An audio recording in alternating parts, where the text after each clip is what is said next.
This is Ed in San Diego. You can see the San Diego Harbor on a sunny day and sailboats from San Diego Yacht Club out there. And it's right off Harbor Island, which is a man-made island in the harbor. Uh, and it fronts the bay. And on the other side is San Diego Airport. And you can see the downtown in the background, just to give you an idea. Um, and I took that picture maybe a month ago, and I was sitting in a restaurant in that exact position, looking that way. um, Tom Ham's Lighthouse. It's juts out into the bay, a beautiful place. And the best seat is outside under the blue umbrellas. You can't see it in this picture. And watching the boats in action. It's very cool.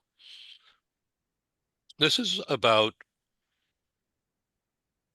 C-suite essentially, and leadership development, and how how should leaders, can't say manage anymore because I've been trained well by Stephen, but thinking about communicating, uh, oh, I don't want to say managing, but high achievers, and how do you keep them being a high achiever without screwing things up? So we're taking the top level, C-suite level approach today on how should a leader mentor and develop more. Stephen Howard. Oh, great. Throw it to me, why don't you? I have two comments or two thoughts there. And this applies to C-suite, but I think it applies at all levels of the organization. When you're mentoring someone, I suggest you figure out what they're strong at, what they're good at, and how they can use those strengths to close whatever gap areas. We spend too much time talking about, they got this gap here, they're weak in this area, or they need to boost this, but we don't think about how to use their strengths. So for instance, I was coaching someone a couple of weeks ago, and one of her strengths is she says she's very good at creating solutions and problem solving. And then we discussed an issue she was having. It was an interpersonal issue, and she didn't know what to do. And I said, why don't you think about that as a problem? And how would you brainstorm to solve your personal interaction issues as a problem? And she did. And we talked 2 weeks later and she fixed it. I think that's one thing. But in the C-suite and maybe down to the second level, those reporting the C-suite, the other thing I highly recommend is we mentor people cross-functionally. People get put into boxes. Like I was a marketing person, and fortunately I had a leader who forced me to learn more about financial management of the bank, because I didn't know how the bank made money when they hired me. And so he had the CFO sit down and spend 3 or 4 weeks training me about the financial aspects of how we can make money, which made me a better marketing person.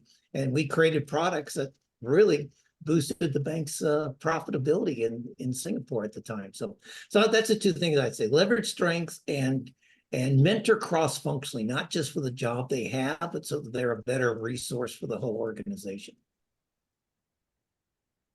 Dr. Ken Lloyd. Yeah, it's nice to see everybody today. And I see you really have upgraded that background. That's really a beautiful site over there, Ed. Thank you. Yeah, some of them don't come out so good, but that one did. That's one of your talents. It's great. Yeah, totally in accord and in alignment with what Stephen just had said. Yeah, it is in terms of looking at leadership and individual development. We want to motivate, if you will, employees. We're really talking more about self-motivation.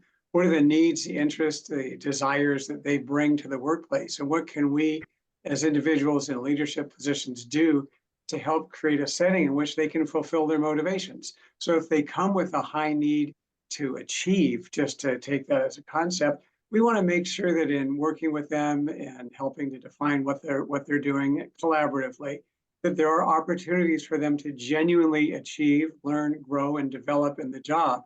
And in that sense, they will be motivated. It's not like we're motivating them with fear, do this or that, which you can motivate someone with fear. You'll motivate them to quit.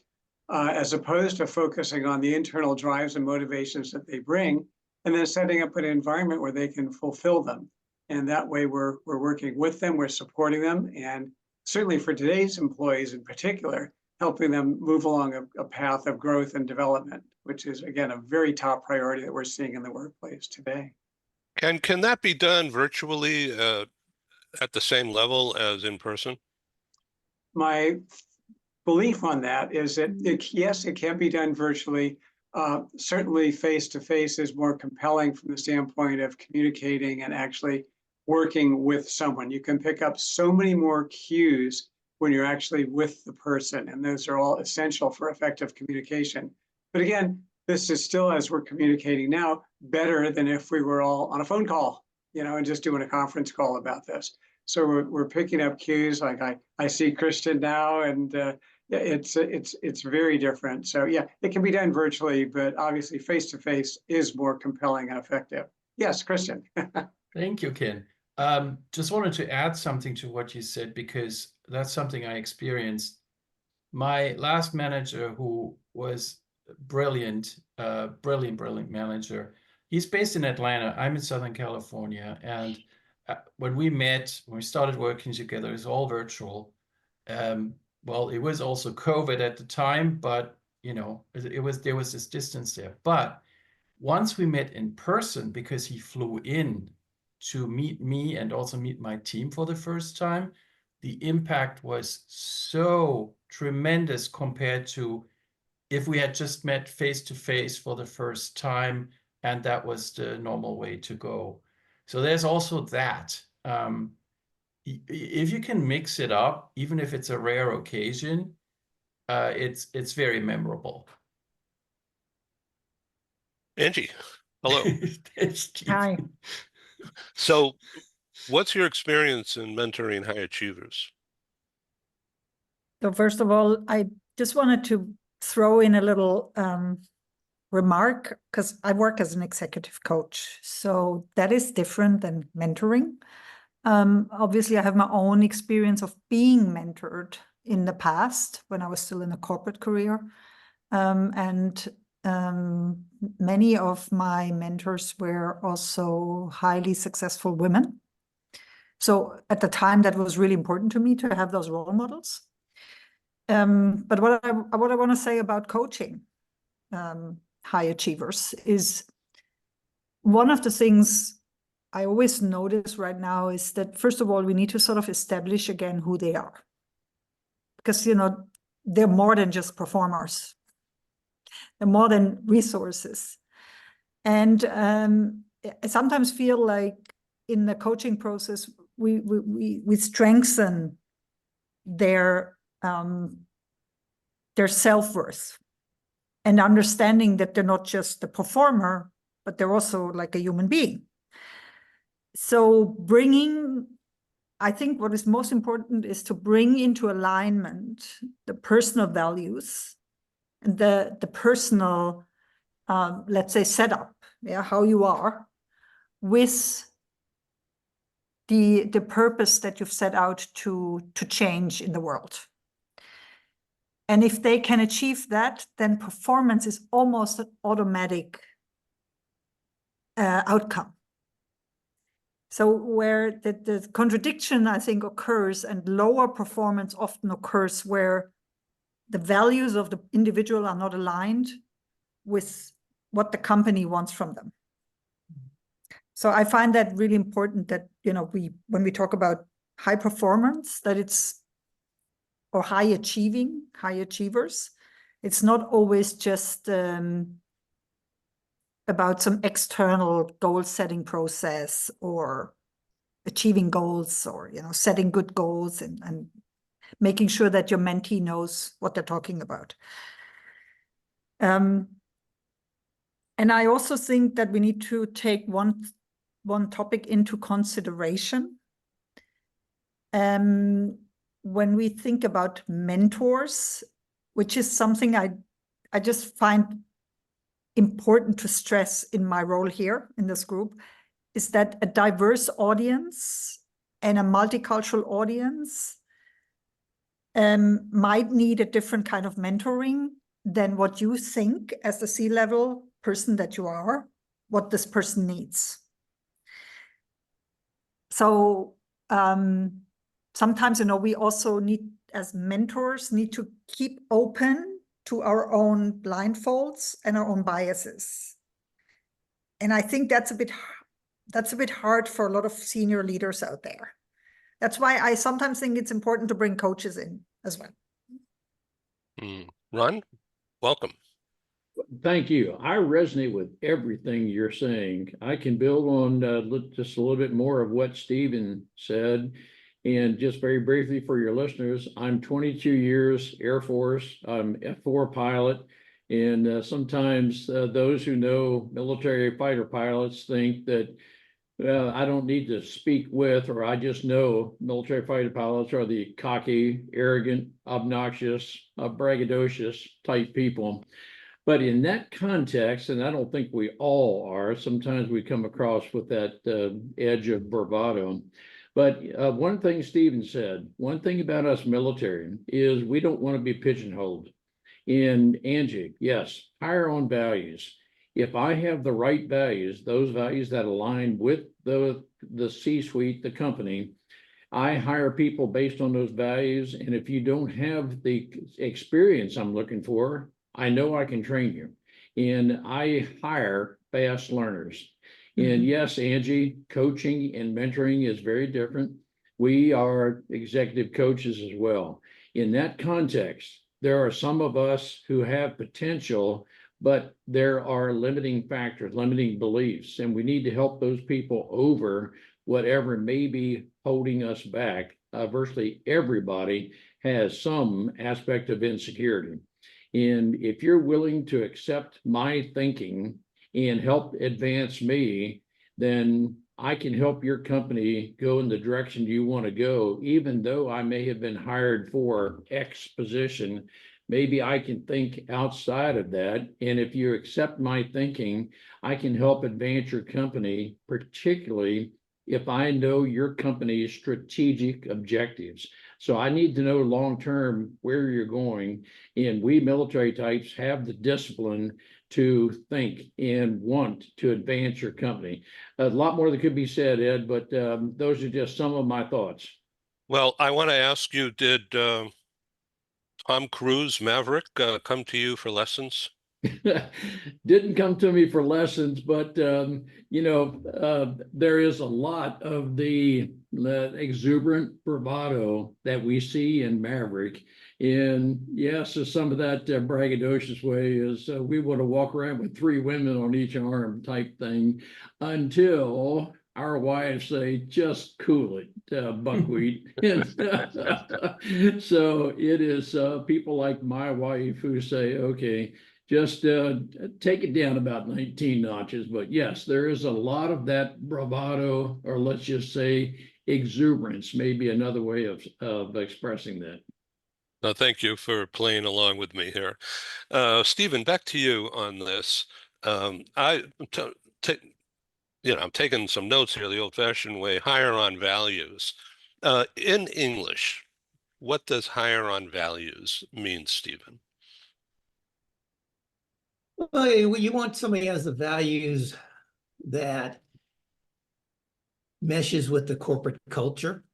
Number one, you look at some of the areas, Wells Fargo, Bank of America, they claim to have great corporate cultures, but the value of the leaders was focused on results, not on people, and even not on honesty. I mean, Wells Fargo opening up numerous accounts for people that they didn't need and charging them, monthly fees. I mean, I wrote a book about the Volkswagen scandal, the emissions scandal, and the leadership lessons that could be learned from, Volkswagen purposefully cheating the Clean Air Act from the EPA on purpose.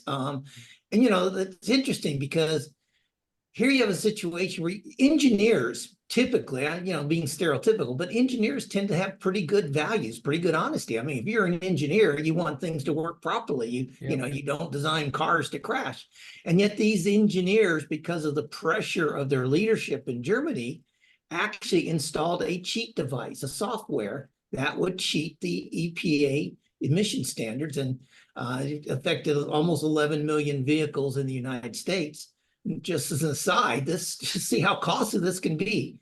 It is cost, and this is, I think this happened 9 years ago when it began. This has cost Volkswagen over $35 billion since then, and it's still going on. And at least 3 of their, one executive and 2 senior managers have served jail time, 1 in Korea and 2 here in the United States. So these are costly mistakes if you don't have the right values as a leader. So we see what's going on, and this is not a political show, it's strictly business. But with the media pervasive, we're looking at leadership development. Let's just say Kamala Harris, okay? She's a rock star. And in the past, she's been hidden or told to stay in a corner and be quiet.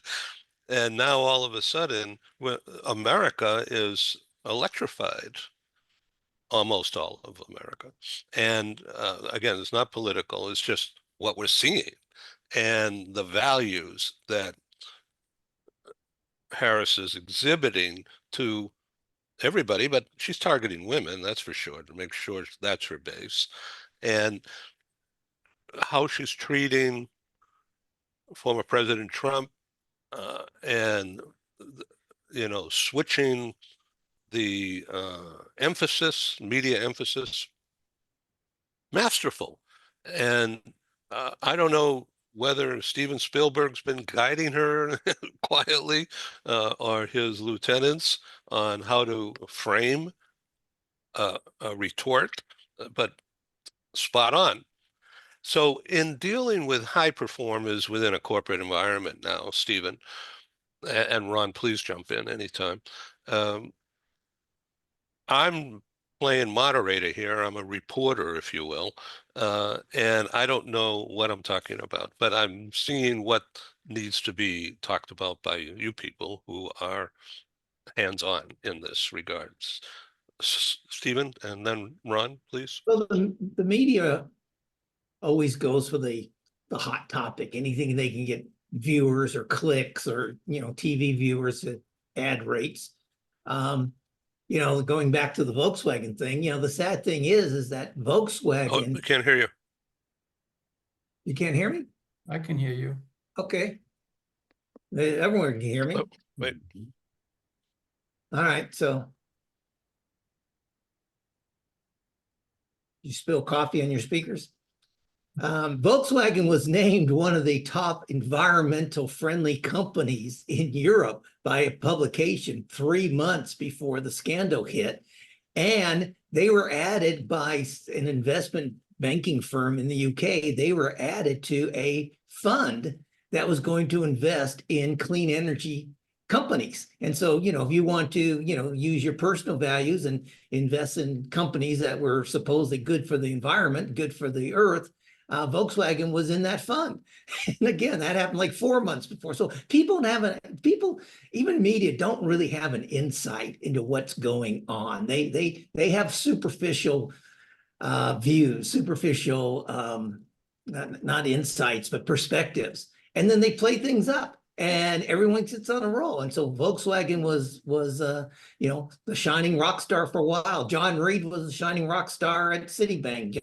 Welch was a shining rock star at GE for years. And, then unfortunately, we finally get tarnished. I mean, look at Elon Musk. Musk 2 years ago was a rock star. I wouldn't do anything with Elon Musk these days. You saw him fire 10,000 people at Tesla. I mean, how do you run an organization and staff it to the extent that you have 10,000 too many employees and then have to fire them all at one time? I mean, that's not leadership. That is extremely poor management in my view. And that's my soapbox for today. By the way, happy Friday 13th, everybody. Thank you.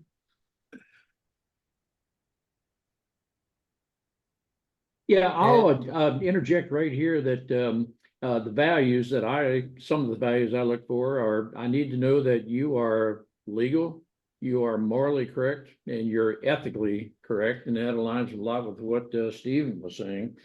And I can't have a person who might embezzle funds. I can't have a person who, in a social context, I don't want people undermining each other on social media, those kind of things. We need to respect each other.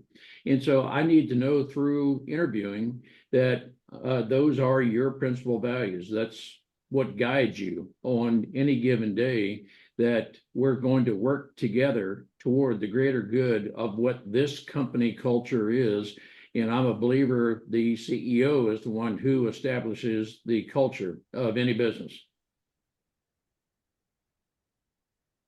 Ed, I think your headset isn't working or something, but I just wanted to add something to what Stephen was saying. And Stephen, you probably know more about it than I do, but as far as I can remember, one of the biggest shareholders of Volkswagen GmbH is the government, the state, the Bundesland of, I think, Niedersachsen. So what that means is Volkswagen didn't just screw over their customers, they screwed over the taxpayers who own a significant chunk of the company. So this is public. Talk about, values in the business environment. Well, this is not a bank that's fully shareholder owned on the stock market, and the government has no influence. And that's Government why is a big shareholder here. the wheels of justice roll slowly, but that's why just now one of the senior executives is finally facing a court trial in Germany.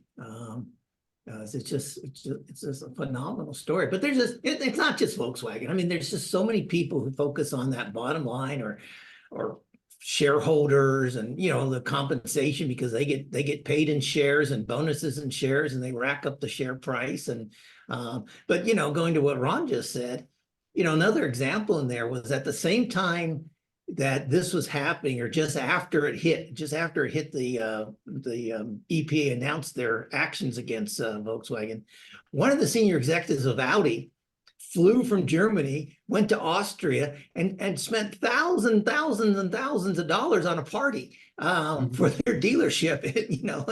Just phenomenal. And just 2 years ago or 3 years ago, during I think it was during coronavirus, might have been just before, Microsoft went and spent tens of thousands of dollars on a private party, hired, I think it wasn't Peter Frampton, but it was a rock star from the UK to perform, paid him hundreds of thousands of dollars, and the next day announced layoffs. This is just intolerable, the actions that are happening in the business world.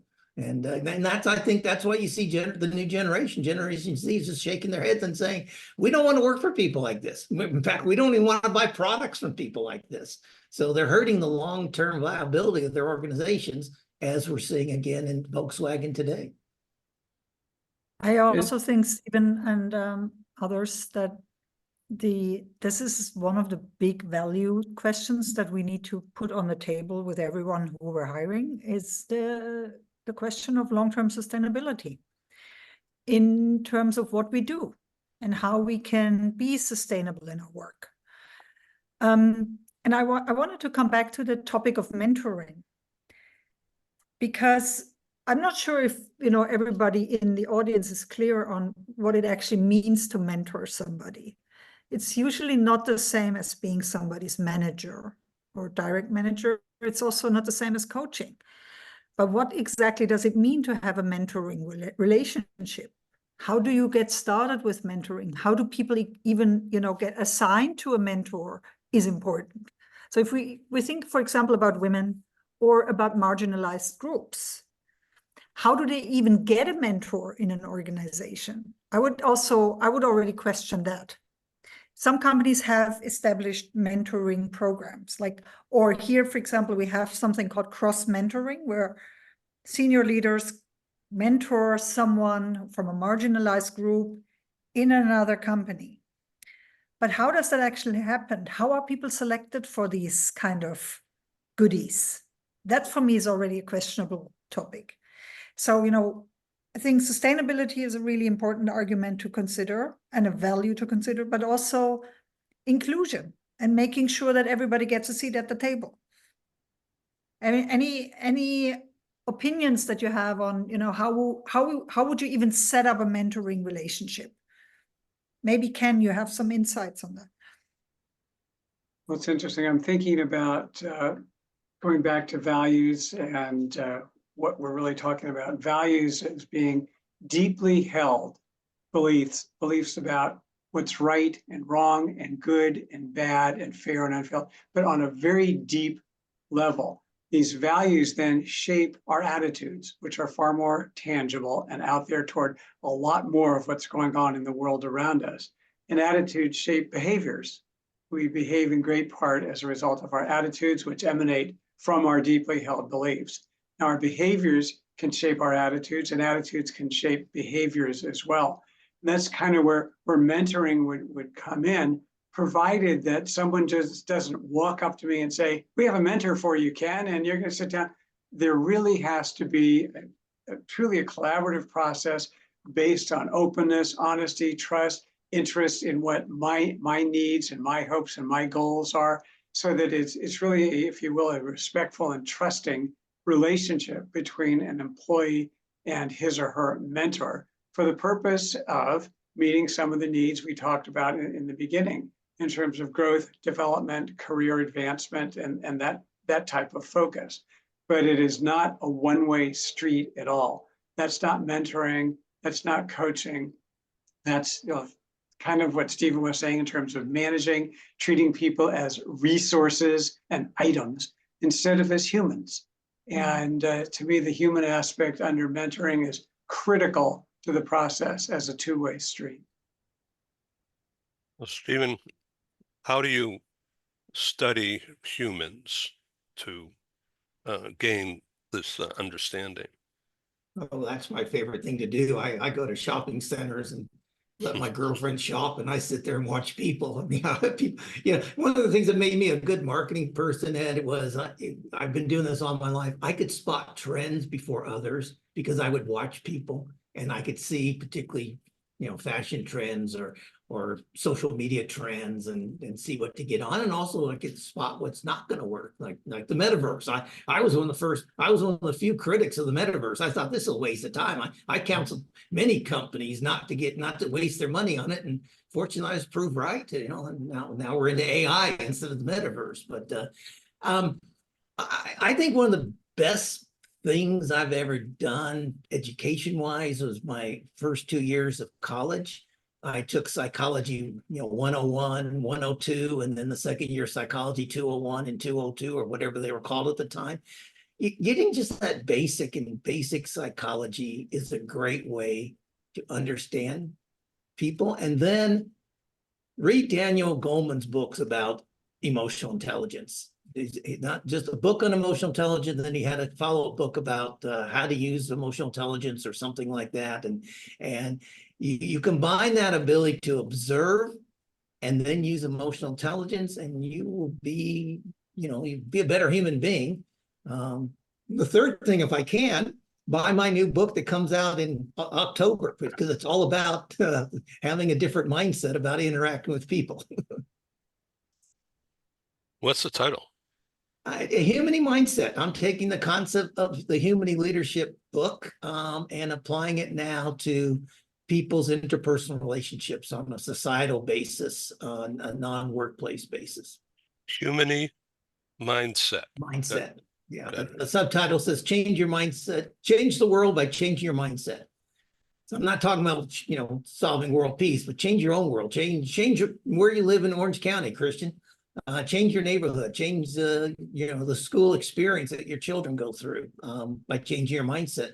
I'm not saying you need to, Christian, just your neighbor. Your neighbor needs to change that. Yeah. I'm not going to move anytime soon. I've moved too much. No move, just change. But you have your neighbors change their mindset. Oh boy. Okay, this is great. So, Ken, are you impacted by any fires in San Fernando Valley? We have some smoke out here. We were more impacted by the earthquake that struck and gave Malibu a shake, and it shook all the way through here. And at this point now, here we go again. And when the ground starts shaking, you don't know if it's going to get worse, if it's going to stop, if it's going to get better. And it's a little unnerving. And suddenly, it's all those projects that you're working on suddenly take a second tier as you say, all right, what's going on with the earth here? The fire dangers out here are real. And what I literally read this morning, it's going to get worse as we get into autumn. So there's a lot of what was greenery that's turning into kindling wood. And that makes for a very dangerous situation. So I'm more concerned about the potential for additional fires out here than currently. So we're not too smoked out here at this point, but we are shaken up. That's for sure. Here in downtown San Diego, there's nothing happening yet. Good. But Stay that way. son-in-law has properties in Rancho Santa Margarita, which, and there's fire across the street, but Yes. it's been contained. And then he also has beautiful property on Big Bear Lake. And the fire has not yet hit Big Bear, but it's over a couple of mountains. It's pretty rugged, huge territory. It's quite a ways away, but fire department has told people to prepare to evacuate. Of course, they don't tell them where to go because both exit roads are closed. And that there's only one, there's a third one that goes 18 highway, goes down into the high desert, Victorville. And of course, there's no forest there. It's all desert. So I don't know whether those people in Victorville have any hotel rooms available or what, but there's about to be, unfortunately, people escaping. Okay, so all of that is about values and preparation and what do you do in a crisis rather. So let's talk about crisis management as it relates to human high achievement and making the right decisions under pressure. And I don't know what I'm talking about. Ron, would you take over, please? Yeah, crisis. Here's one thought I have with that. That whatever it is in your life, your company, your family that constitutes a crisis, do I have the courage to confront? Do I have the ability to think into the components of the crisis? That is, what if I were to propose a solution, and I certainly want to, in the context of mentoring, I want to have my people have the thought process. If you see something that's not right, think into it and come up with a solution. Don't just complain about it. No, I want you to offer a solution to me. I'm not the best person to come up with all the solutions, but you have a perspective and you have probably a proposed solution. So I want for you to do that. I want for these people to have the courage to confront and say, I want to help you resolve this, but the culture has to be very accepting of that. And what Stephen was saying about knowing people, everyone has a personality. And do we care enough to learn that person's personality and adapt to them? My hope is as we mentor people, we help people have the courage, we help them with their problem-solving skills, and we choose to adapt to their personality, their perspective, and we want to come together. In the context of proposing solutions without taking a lot of time, I want to help the person propose a solution that will globally benefit everyone, not just you. So that's a mindset. And so a lot more can go into that subject, but that's just part of the mindset that I want to help create as a leader and mentor people to that end.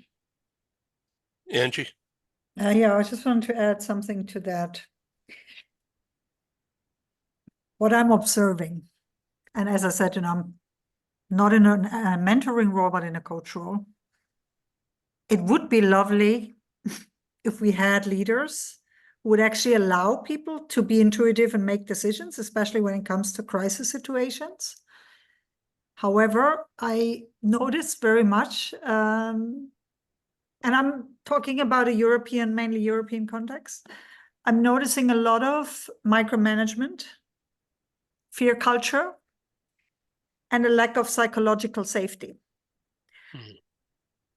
And we're talking about people who are like entitled to executive coaching.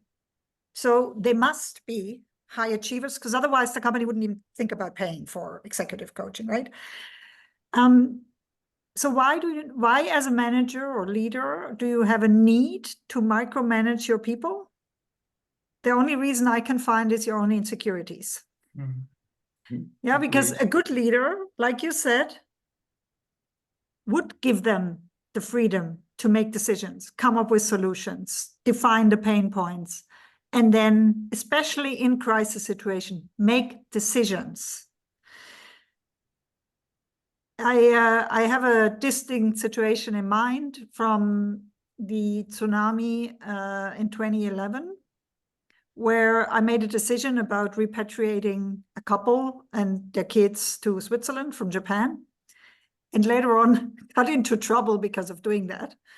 But it took a while until the CEO and the COO of the operation finally said, "Oh, no, you actually care a lot, and that's why, because you care, you made that decision, but you should have asked us."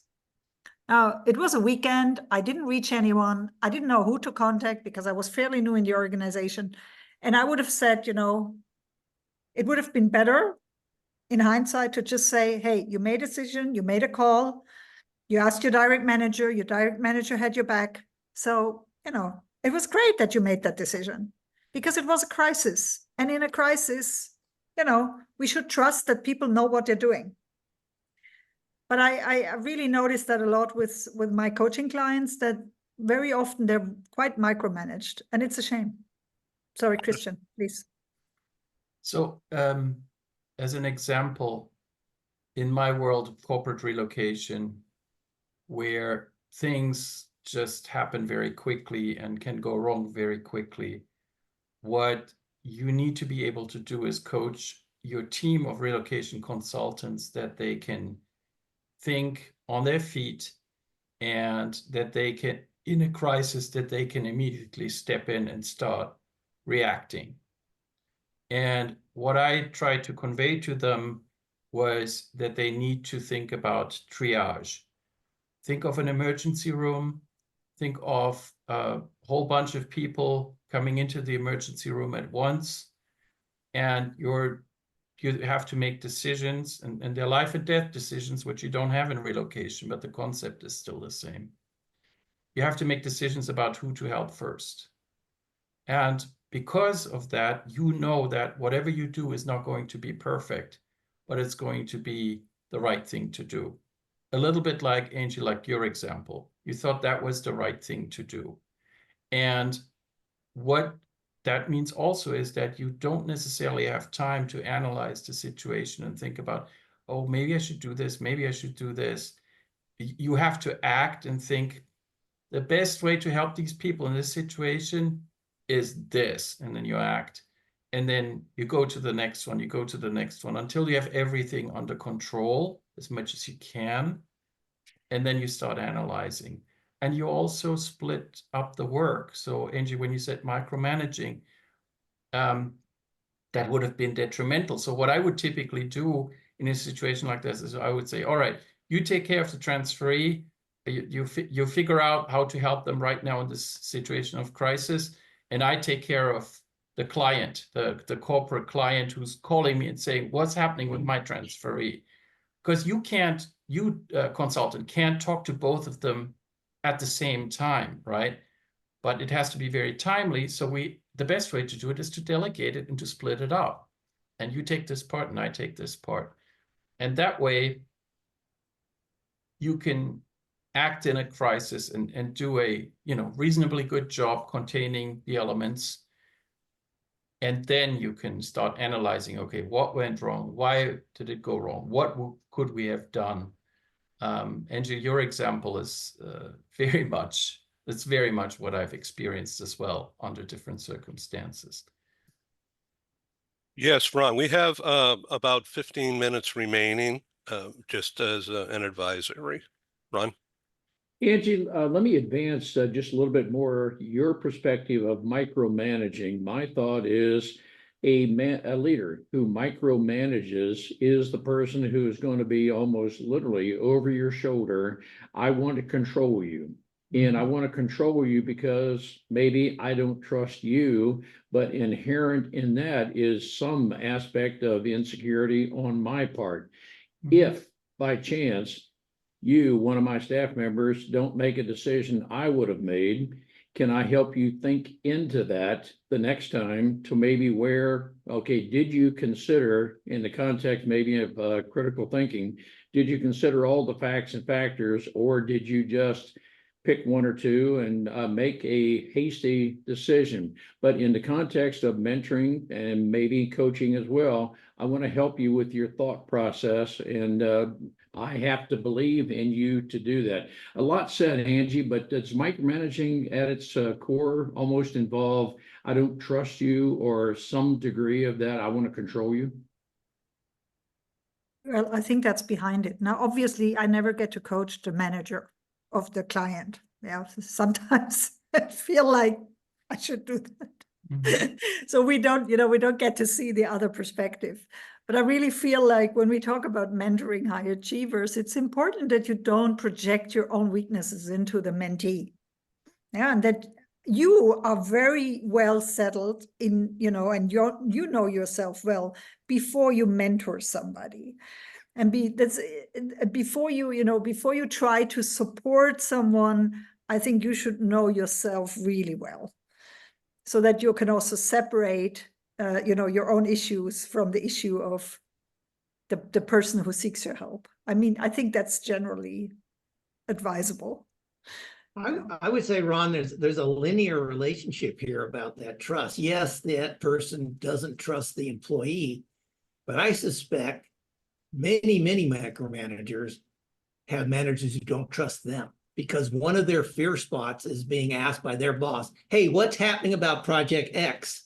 And they're not knowing. And it's that fear of not, so because their own boss has not set up an environment or climate where there's transparency and it's okay not to know. I mean, the correct answer is I don't know, but I'll go find out, because you can't know everything these days. But it's that I would suspect many micromanagers have bosses who don't trust them. So it's kind of a cascading effect. Oh, it is. That's good. You're right on. Yeah. That I'm just going to carry on the culture, the environment in which I'm brought up. And no, we have to have the courage to say, no, I'm going to be a chain breaker. And I'm not going to carry on that culture. And then it's a matter of how can I amicably propose a different way of doing things. Ken? It's interesting when you're talking about micromanagers and managers who are demonstrating a lack of trust in their employees.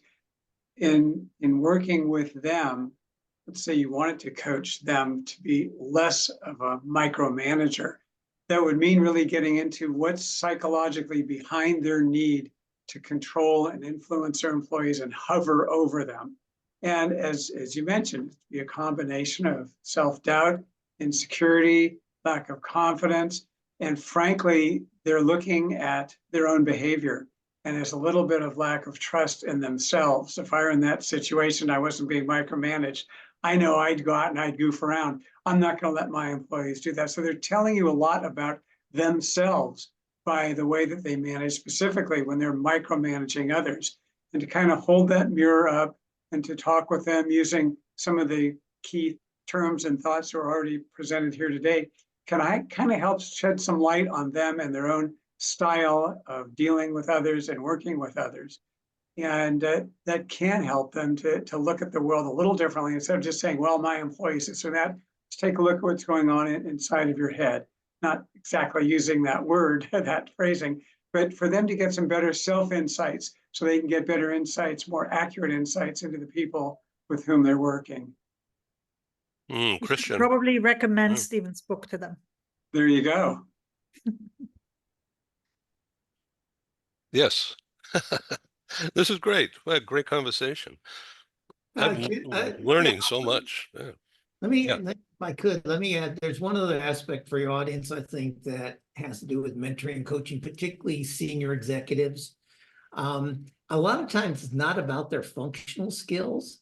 It's about their behaviors. And I'm not necessarily saying negative behaviors, it's who they are. So to give you an example, I've been mentoring, coaching a person who was the head of their IT department in a company, but I was hired by their boss, the president of the company, and said, we want to groom this person to be our chief technology officer.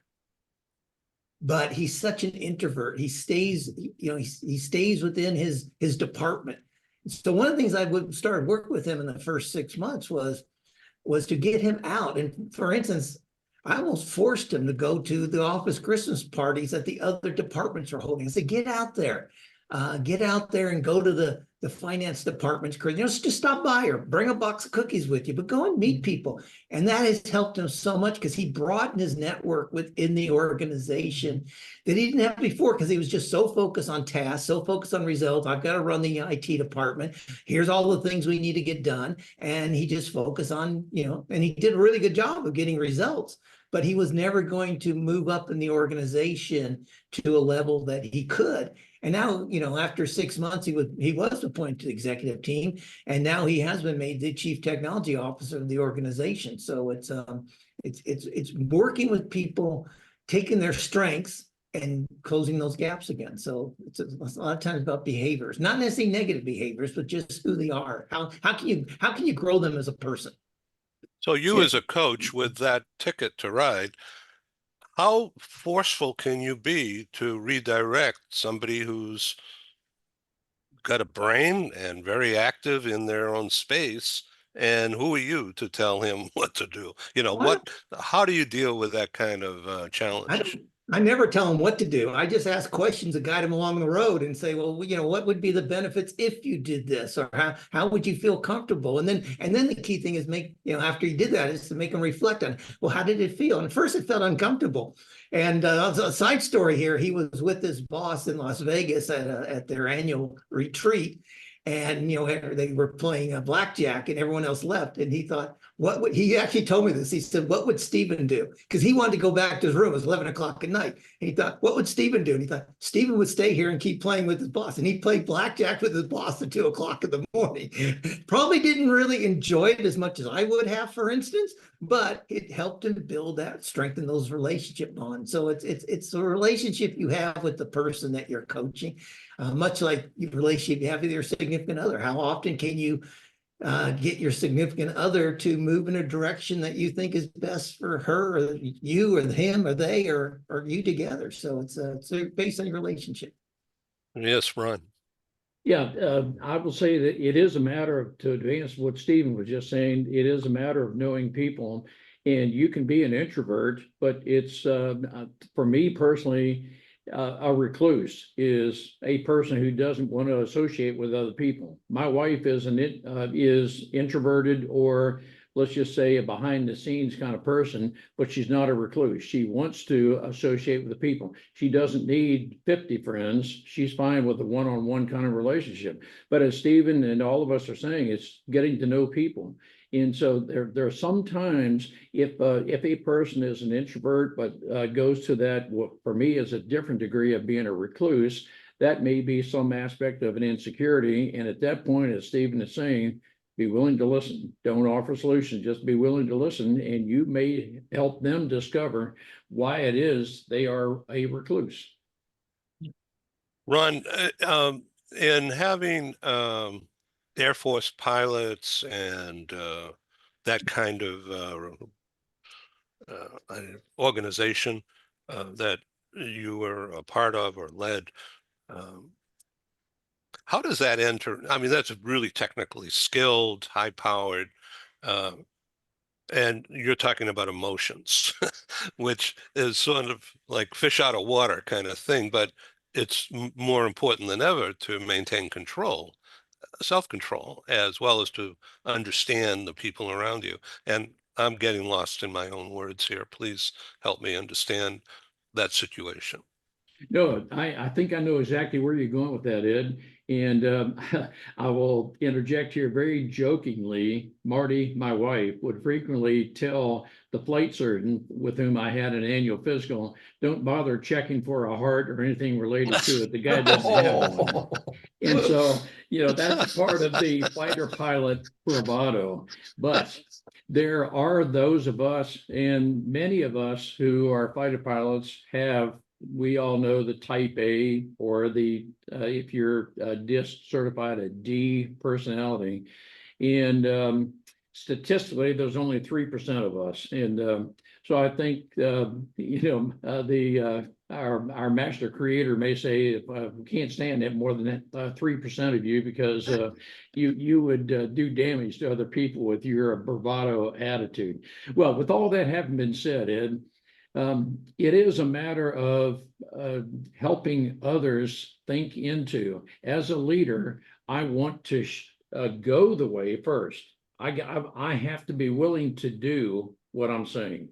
And you will know if I'm saying one thing and not doing. So I have to demonstrate to you, yep, been there, done that, or I am willing to go that way. And I don't want to just show the way or tell you, but I've got to demonstrate that I'm a person who's good for my word, and my actions demonstrate that. Thank you. Christian? Can I just add one more yes. thing? Yes. Sorry to what Ron said earlier. And also Stephen, about the, let's say, held back person, maybe introverted person, because I meet a lot of those personalities in coaching.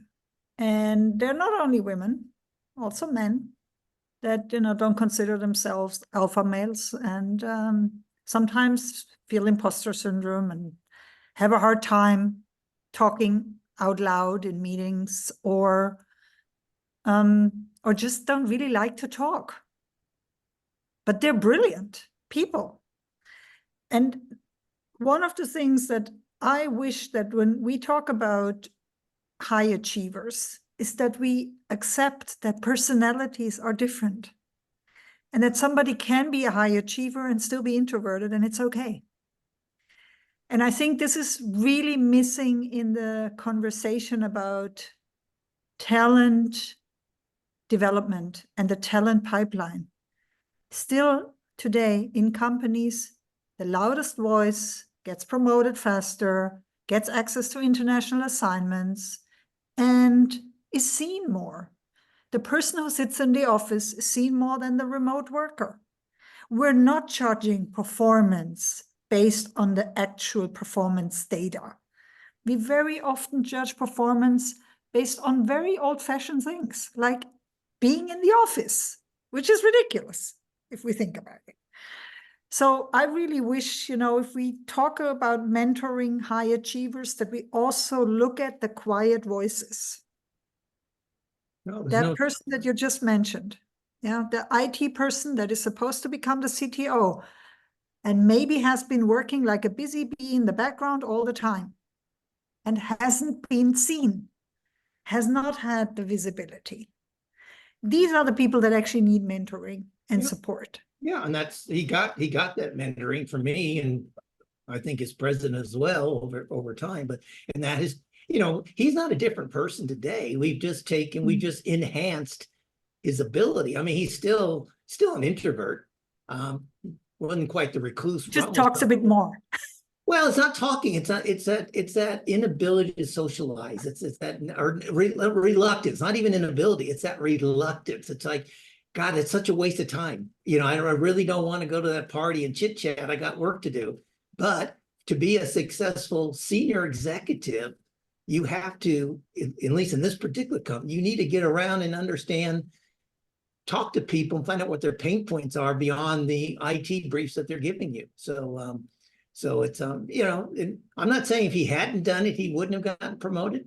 Possibly not. But that's what mentoring is all about, taking and helping people enhance their skills or enhance their behavior or help them grow. And he would tell you today, he's a better person. He's grown from that. but I haven't changed them. I haven't molded them, haven't made them Stephen Howard 2.0 for hopefully. Christian? So Angie and Stephen teed it up very nicely, what I was going to say, going back to mentoring. So yes, you cannot change the person ultimately. And if they're introvert and they don't like speaking, and I'm talking about somebody speaking in public, not necessarily in a formal way, but kind of what we're doing here. You can't just force them to do that. You can't just, throw a presentation book at them and say, go study this and you'll be better at it.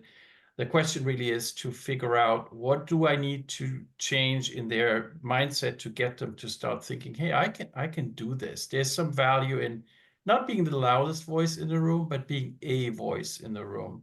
Oftentimes that's already good enough, rather than just not saying anything. And one of the ways that I personally found to kind of approach this is to go back to their network, to go back to where do they feel comfortable, where do they trust that the audience, whoever that may be, between 1 and hundreds, is on their side and is rooting for them.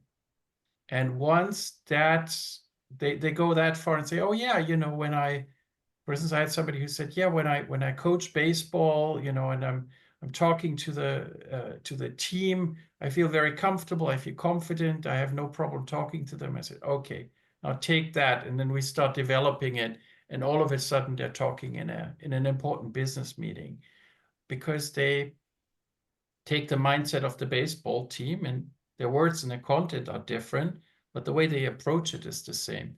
If you get to that point as a mentor, you've kind of already won, right? Because again, it doesn't have to be the loudest voice in the room. Ken? Yeah, what Stephen's doing is encouraging these folks to try some different behaviors. And what happens is that, engage in that behavior here. I'm introverted, but maybe I'm going to play blackjack later at night, or I'm talking to people, I'm going to that company party and thinking, I can do this, and I kind of like it. That's personally rewarding. Behaviors are rewarded, they're repeated. So if we can kind of help them take that first step to maybe open the door to being a little bit more sociable, a little more interactive, that will help them to continue. You can look at that in terms of other behaviors where employees are not engaging in behaviors that would really help them. So as a coach, you kind of give them some encouragement, some support, give it a try, put your foot in the water. Yeah, I agree with Chris. You don't just hand them a book, hey, here, read this, and then you'll go out and be an extrovert, but just to change the behavior, which will lead to it.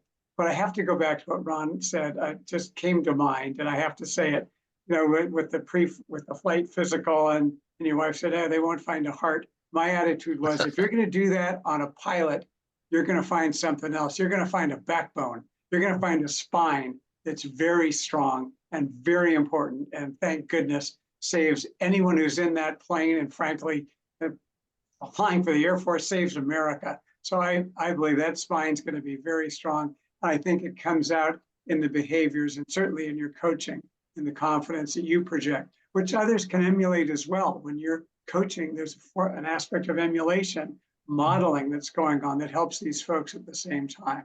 And I just want to say thank you for serving the country for all those years. It means a great deal. Thank you, Ken. Cheers. So, Ken, is any of this helpful to you as you're writing your next book on persuasion? Of course it is. Listening to all these shared ideas, interesting perspectives, it's very edifying and educational. So the answer in a word is yes. Thanks to all of you. Okay, so our next edition, which we should have pretty soon, I think, we should bring in the topic of AI, and how is that going to be used in mentoring or coaching high achievers, if it will be. I don't know what to say, but I certainly want to learn. Ken, what do you think? Oh, absolutely. Yeah, that's where the world not only is going, it's where it is, and it's moving along at an exponential pace. So sure, the more we learn about it, understand it, frankly, the assets, as well as the questions, the liabilities, there still is the issue. The word that's used is hallucinations that come along with AI. So there's a caveat that goes with it. But sure, the more we understand it and recognize what it is and how it works and where it's going, the more effective we're going to be as coaches, mentors, and leaders and productive people and organizations. Well, it's been a great Friday the 13th. And thank you all for being on the show. Please come back, Ron, and everybody. Thank you. Thank Thanks you. all of Have a you. nice Have a week, nice Bye-bye. week. everyone. Be Thank well you. Good to all. meet you, Ron. Thank Have a good you. Good weekend. to meet you. Thank Nice to meet you. Bye-bye. Thank you. Bye. Bye.